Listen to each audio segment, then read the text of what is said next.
नमस्कार, दृष्टि IAS current news bulletin में आपका स्वागत है। मेरा नाम है नील। इस सेगमेंट में हम उन खास और जरूरी खबरों की चर्चा करते हैं जो आपकी परीक्षा के लिहाज से बेहद अहम साबित हो सकती हैं। आइए सबसे पहले शुरू करते हैं हेडलाइंस से।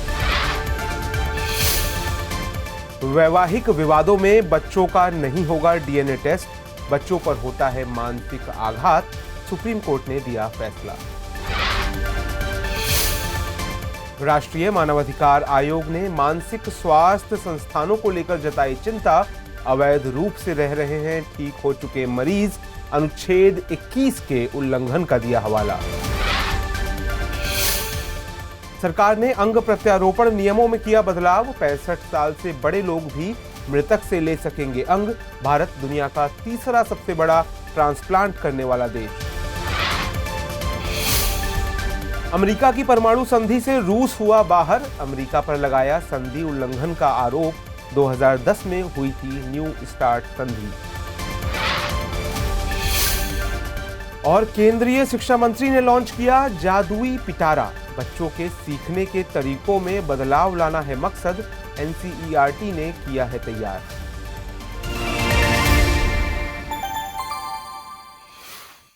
अब खबरें विस्तार से। हाल ही में सुप्रीम कोर्ट ने वैवाहिक रिश्तों से जुड़ा एक अहम फैसला सुनाया। कोर्ट ने कहा कि धोखा देने के आरोपों से जुड़े वैवाहिक विवादों में नाबालिग बच्चों के डीएनए टेस्ट का आदेश नियमित रूप से नहीं दिया जा सकता। बच्चों पर इसका नकारात्मक प्रभाव पड़ने को इसकी वजह बताई गई। इससे निजता के अधिकार के प्रभावित होने की भी बात कही गई है। ये फैसला जस्टिस वी रामासुब्रमण्यम और बी.वी. नागरत्ना की खंडपीठ ने सुनाया है। तलाक की कार्रवाई में बच्चे के डीएनए टेस्ट के संबंध में दायर याचिका की सुनवाई पर कोर्ट ने यह फैसला दिया है। ये मामला महाराष्ट्र राज्य से जुड़ा है। असल में पति ने अपनी पत्नी से इस आधार पर तलाक मांगा कि उसकी पत्नी ने उसके वैवाहिक रिश्ते के साथ विश्वासघात किया है, साथ ही उसकी पत्नी से हुआ दूसरा बच्चा उसका नहीं है। इस पर उन्होंने न्यायालय से बच्चे की वैधता को निर्धारित करने हेतु अनुमति मांगी। परिवार न्यायालय ने इसकी अनुमति दी और बॉम्बे उच्च न्यायालय ने भी इस अनुमति को सही माना था, लेकिन सुप्रीम कोर्ट ने डीएनए टेस्ट हेतु की गई मांग को खारिज कर दिया है। न्यायालय का तर्क है कि अनुवांशिक जानकारी व्यक्तिगत और गुप्त होती है, साथ ही डीएनए परीक्षण की अनुमति देने वाले ऐसे आदेश से मां की प्रतिष्ठा को भी नुकसान पहुंचेगा। ऐसे में परिवार न्यायालय को ऐसा आदेश तब तक नहीं देना चाहिए जब तक साक्ष्य अधिनियम की धारा 112 के तहत अनुमान को खारिज करने के लिए पर्याप्त आधार ना हो।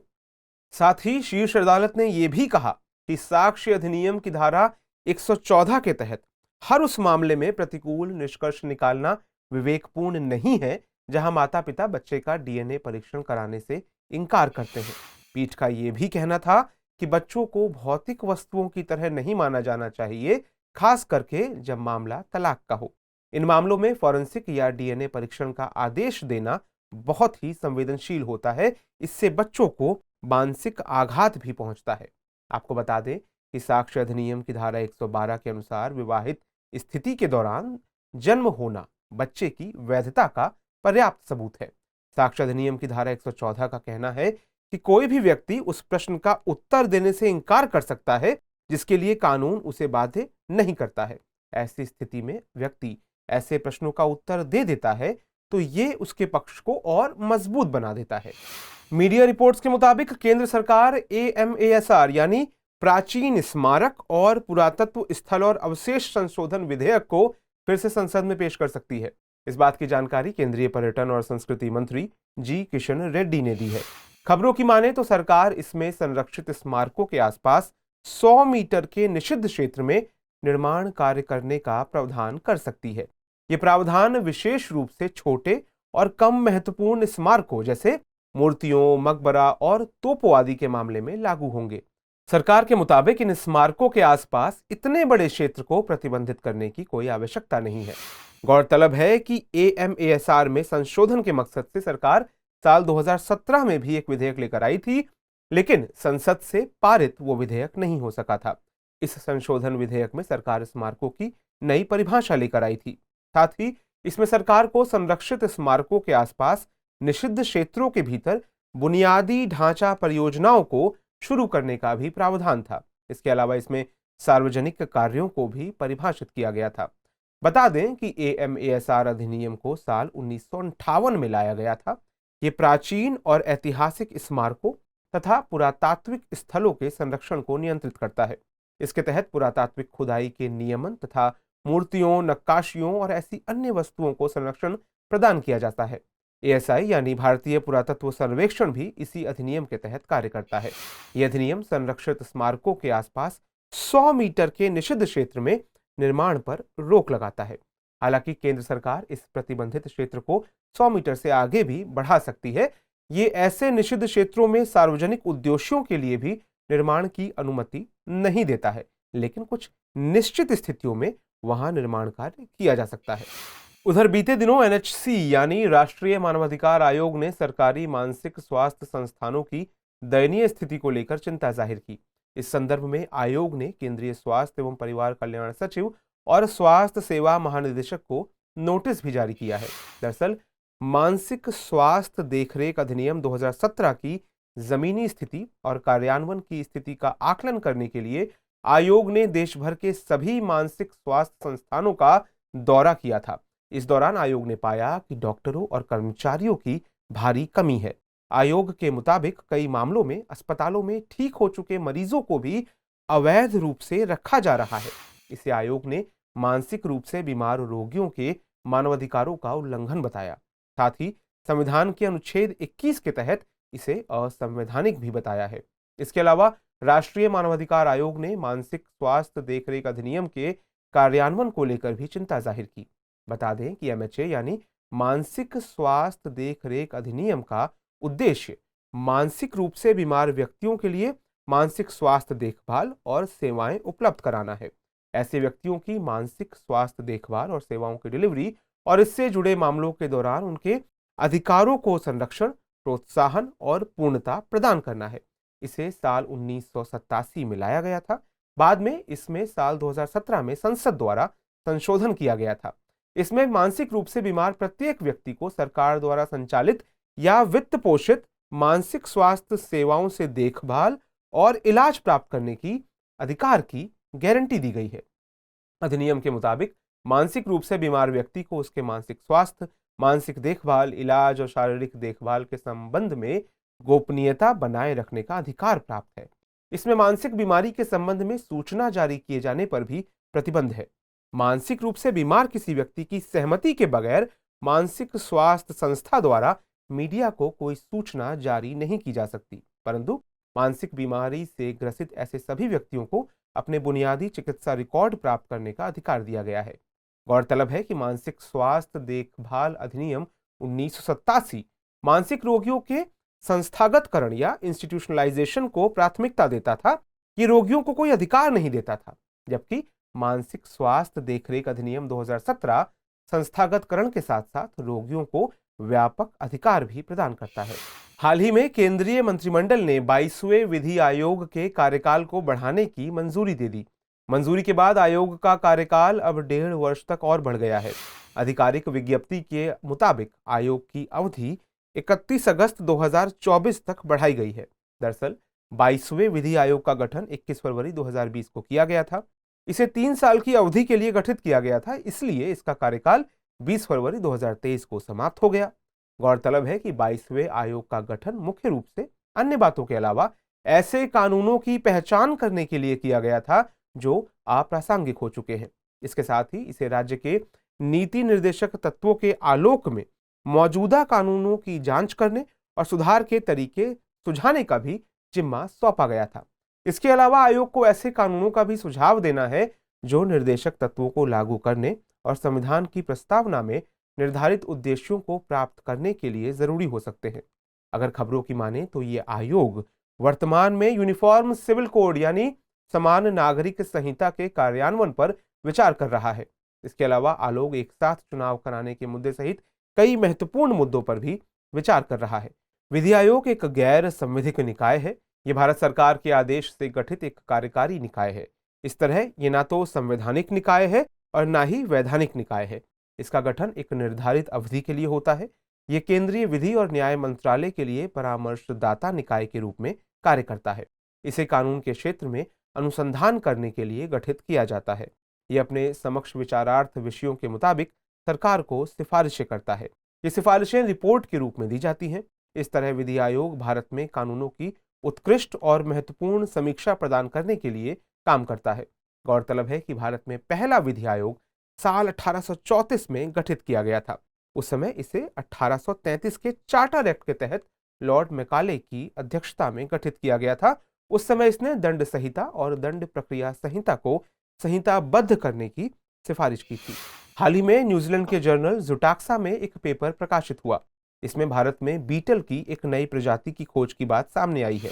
बीटल की इस नई प्रजाति का वैज्ञानिक नाम ओमार्गस खानदेश है। इस खोज को जूलॉजिकल सर्वे ऑफ इंडिया के वेस्टर्न रीजनल सेंटर पुणे के वैज्ञानिक ने अंजाम दिया है। नई प्रजाति के जुड़ने के बाद वर्तमान में इस परिवार से संबंधित प्रजातियों की कुल संख्या 14 हो गई है। गौरतलब है कि बीटल एक कीट या कीड़ा है जिसके शरीर का आवरण कठोर या ऊबड़ खाबड़ यानी असमतल होता है। आमतौर पर ये काले या भूरे रंग के होते हैं। खोजी गई ये प्रजाति टोग्रिडे परिवार से संबंधित है। वैज्ञानिकों का कहना है कि बीटल की ये प्रजाति फॉरेंसिक साइंस के लिए महत्वपूर्ण है। इसका कारण है कि इस प्रजाति में किसी जानवर या इंसान की मौत के समय का पता लगाने का गुण है।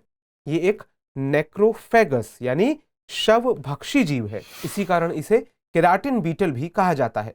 असल में नेक्रोफेगस ऐसे जीव होते हैं जो मृत पशु बायोमास जैसे शवों और लाशों की मांसपेशियों और कोमल ऊतकों का उपभोग करके पोषक तत्व प्राप्त करते हैं।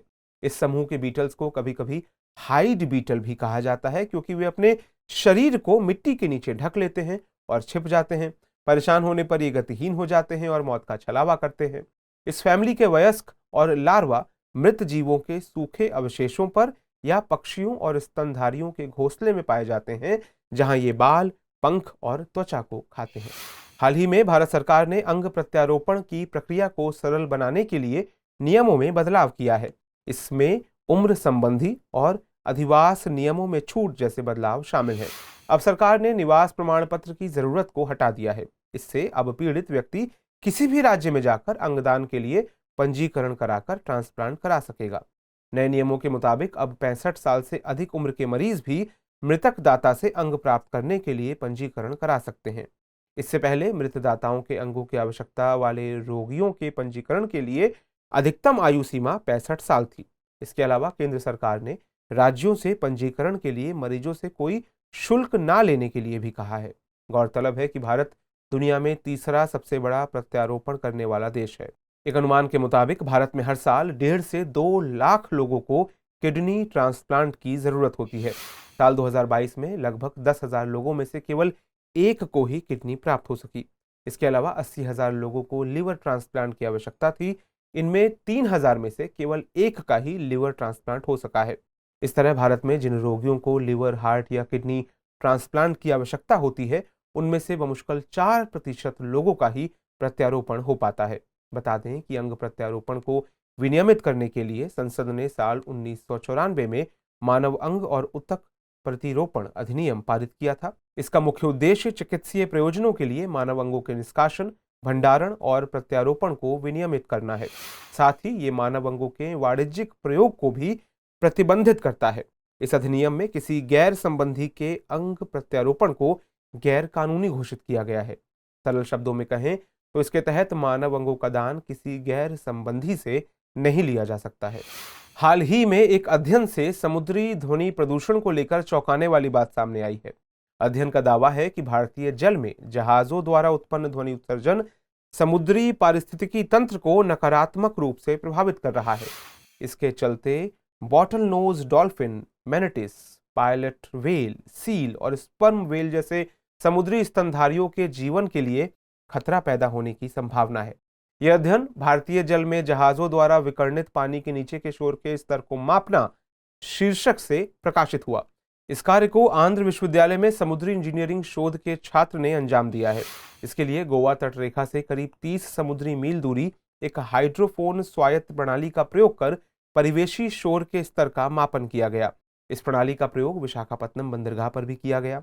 भारतीय जल में ध्वनि का दबाव स्तर 1 माइक्रोपास्कल के सापेक्ष 102 से 115 डेसिबल है। हालांकि वैज्ञानिक जल के भीतर ध्वनि हेतु संदर्भ दबाव के रूप में 1 माइक्रोपास्कल का उपयोग करने पर सहमत हुए हैं।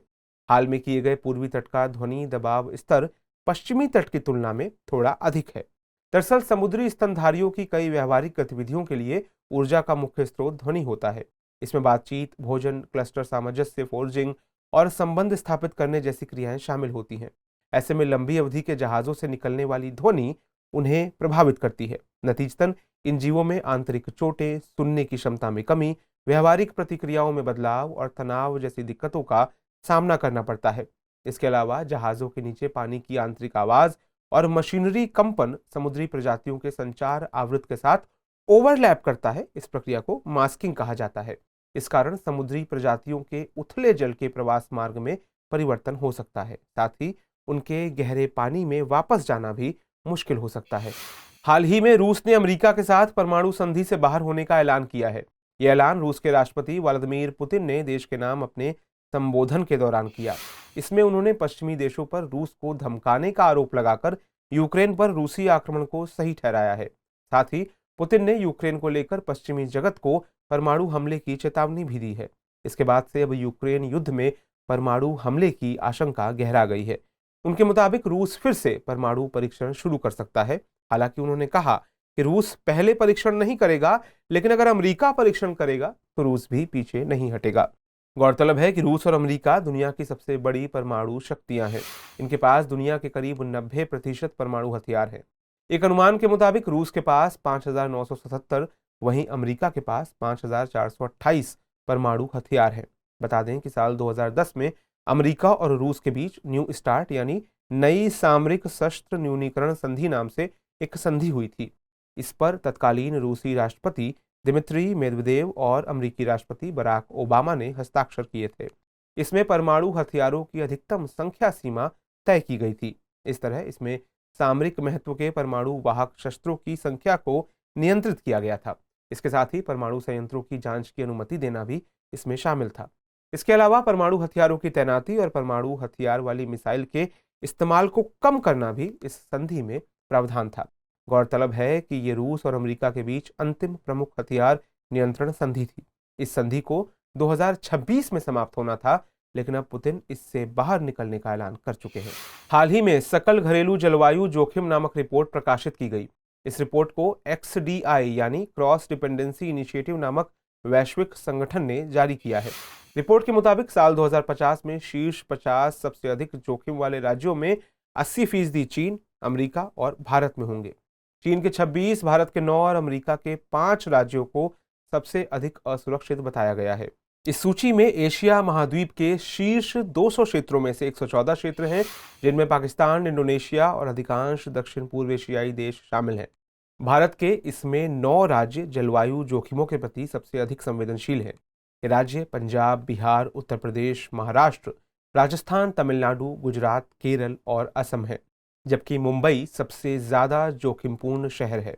इसके लिए XDI ने 2050 तक दुनिया भर में 2600 राज्यों और प्रांतों में इमारतों और संपत्तियों जैसे निर्मित परिवेश पर पड़ने वाले भौतिक जलवायु जोखिम का विश्लेषण किया है। सूचकांक में इसके लिए प्रत्येक क्षेत्र हेतु समग्र क्षति अनुपात यानी ADR निर्दिष्ट किया गया है। ये साल 2050 तक इन क्षेत्रों में पर्यावरण को होने वाली क्षति की कुल मात्रा को दर्शाता है। यहाँ उच्च ADR अधिक जोखिम को दर्शाता है। आपको बता दें कि क्रॉस डिपेंडेंसी इनिशिएटिव एक वैश्विक संगठन है। ये संस्था जलवायु परिवर्तन विज्ञान, इंफ्रास्ट्रक्चर, इंजीनियरिंग और उन्नत सांख्यिकीय विधियों के आधार पर इंफ्रास्ट्रक्चर जोखिम आश्वासन सेवाएं प्रदान करता है। हाल ही में केंद्रीय शिक्षा मंत्री धर्मेंद्र प्रधान ने एक नया स्टडी मटीरियल जारी किया है। इसे जादुई पिटारा नाम दिया गया है। ये जादुई पिटारा फाउंडेशन लेवल के बच्चों से जुड़ा है। इसका मकसद 3 से 8 साल तक के बच्चों के सीखने के तरीकों में बदलाव लाना और एजुकेशन सिस्टम को बेहतर बनाना है। जादुई पिटारा play books, puzzles, flash card posters, worksheets और स्टोरी बुक्स का एक सेट है। इसे NCERT द्वारा तैयार किया गया है। ये स्टडी मटेरियल 13 विभिन्न भारतीय भाषाओं में उपलब्ध है। इसे राष्ट्रीय पाठ्य चर्चा की रूपरेखा के अनुरूप विकसित किया गया है। सामग्री का उपयोग करना आसान है और इसे डाउनलोड करके कागज पर प्रिंट किया जा सकता है। ये सामग्री बच्चों की जिज्ञासा को बढ़ाने के लिए 5 प्रमुख विकासात्मक गतिविधियों पर केंद्रित है। इन गतिविधियों में शामिल है साक्षरता विकास, सकारात्मक सीखने की आदतें, सांस्कृतिक विकास, संज्ञानात्मक विकास, सामाजिक भावनात्मक विकास और नैतिक विकास। गौरतलब है कि नई शिक्षा नीति में 5+3+3+4 डिजाइन वाले शैक्षणिक संरचना का प्रस्ताव किया गया है, जो 3 से 18 वर्ष की आयु वाले बच्चों को शामिल करता है।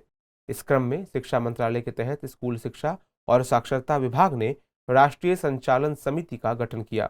इसका अध्यक्ष के कस्तूरीरंगन को बनाया गया था। इस समिति को प्रत्येक चरण हेतु राष्ट्रीय पाठ्यचर्चा रूपरेखा तैयार करने का काम सौंपा गया था। मूलभूत चरण के लिए राष्ट्रीय पाठ्यचर्चा की रूपरेखा को पिछले साल शिक्षा मंत्रालय द्वारा लॉन्च किया गया।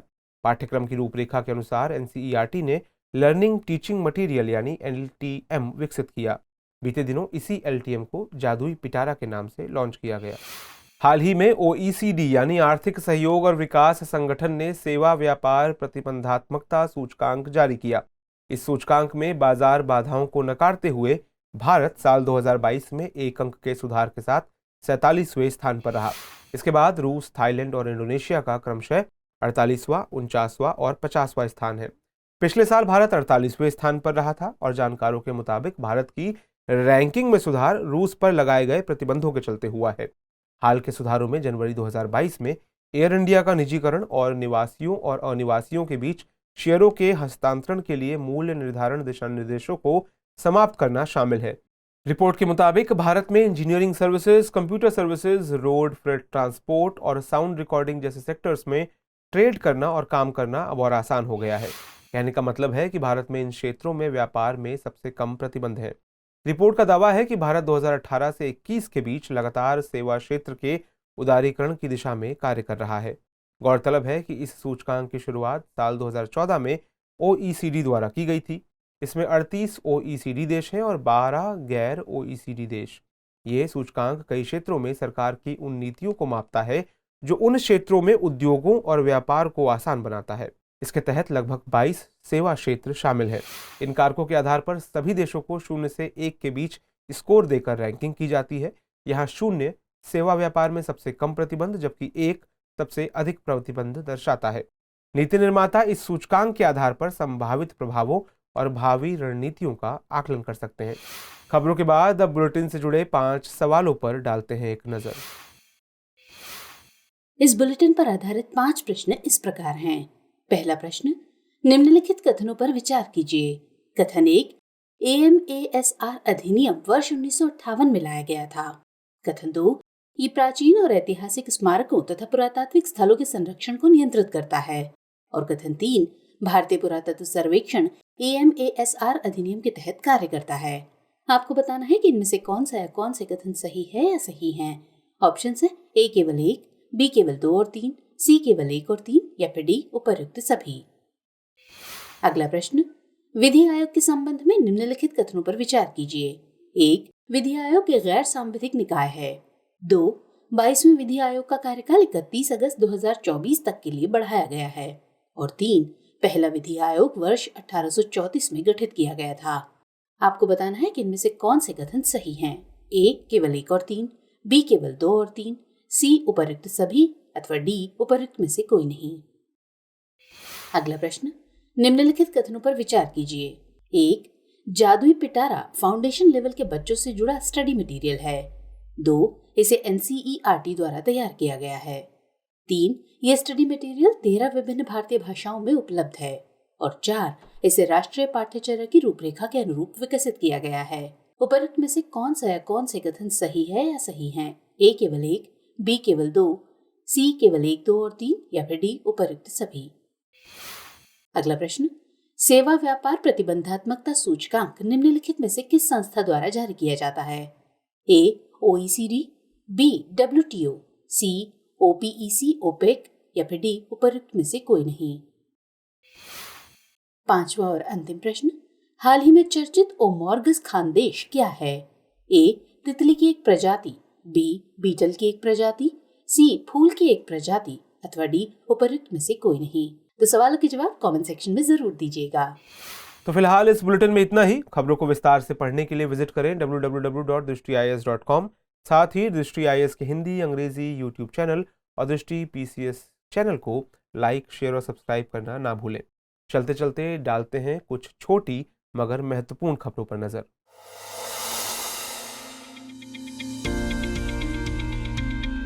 हाल ही में भारतीय कृषि अनुसंधान परिषद ने गेहूं की एक नई किस्म को विकसित किया है। ICAR ने इसे HD3385 नाम दिया है। ICAR के मुताबिक ये किस्म मौसम के पैटर्न और बढ़ते गर्मी के स्तर में बदलाव के कारण उत्पन्न होने वाली चुनौतियों से निपट सकती है। गौरतलब है कि भारतीय कृषि अनुसंधान संस्थान के वैज्ञानिकों ने इससे पहले गेहूं की 2 किस्मों को विकसित किया था। इसमें पहली किस्म HDCSW18 है। इसे आधिकारिक तौर पर 2016 में सूचित किया गया था, जबकि दूसरी किस्म HD3410 साल 2022 में विकसित की गई थी। हाल ही में संसद रत्न पुरस्कार 2023 की घोषणा की गई है। इस बार 13 सांसदों को संसद रत्न पुरस्कार दिया गया है।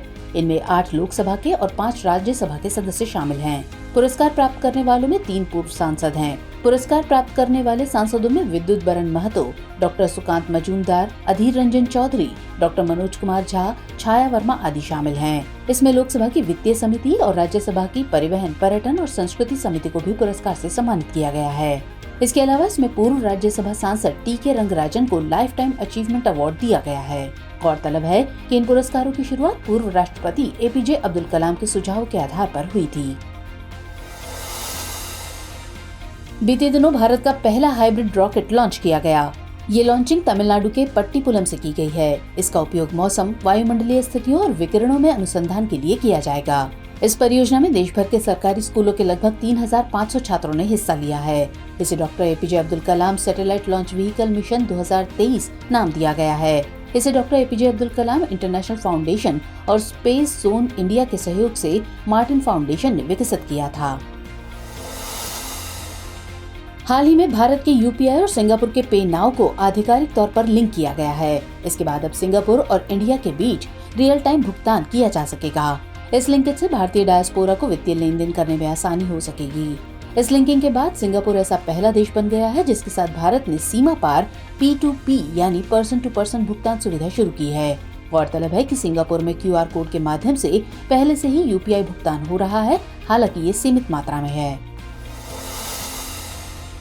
हाल ही में संयुक्त राष्ट्र पर्यावरण कार्यक्रम ने नॉर्ड स्ट्रीम प्राकृतिक गैस पाइपलाइन की घटना के संदर्भ में एक रिपोर्ट जारी की है। इसमें बताया गया है कि बाल्टिक सागर के नीचे नॉर्ड स्ट्रीम प्राकृतिक गैस पाइपलाइन का टूटना सबसे बड़ी घटना है।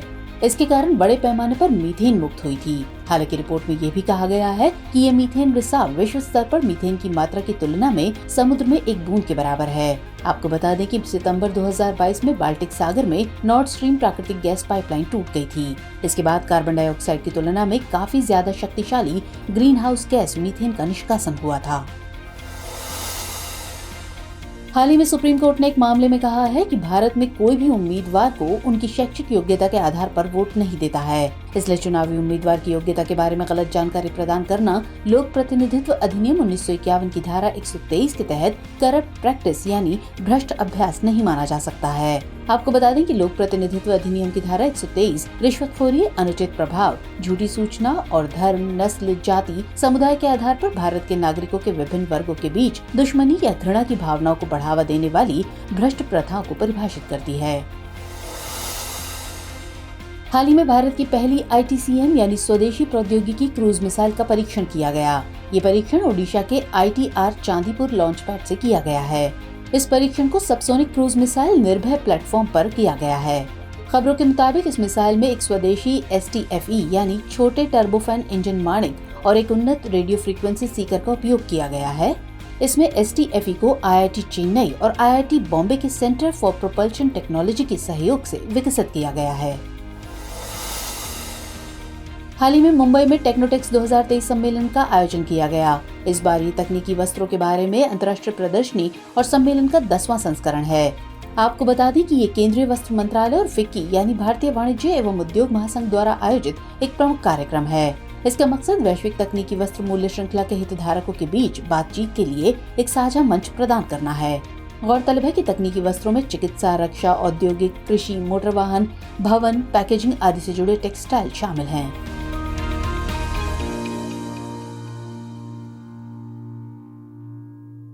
हमारी टीम कोशिश करती है कि आपको दी गई खबरों में एक भी गलती ना हो, लेकिन यदि किसी सोर्स या ह्यूमन एरर की वजह से ऐसी गलती हो जाती है तो इस वीडियो के कमेंट बॉक्स में उस गलती को सुधार कर पिन कर दिया जाता है। और यह आपको कमेंट बॉक्स में सबसे ऊपर दिखाई देता है।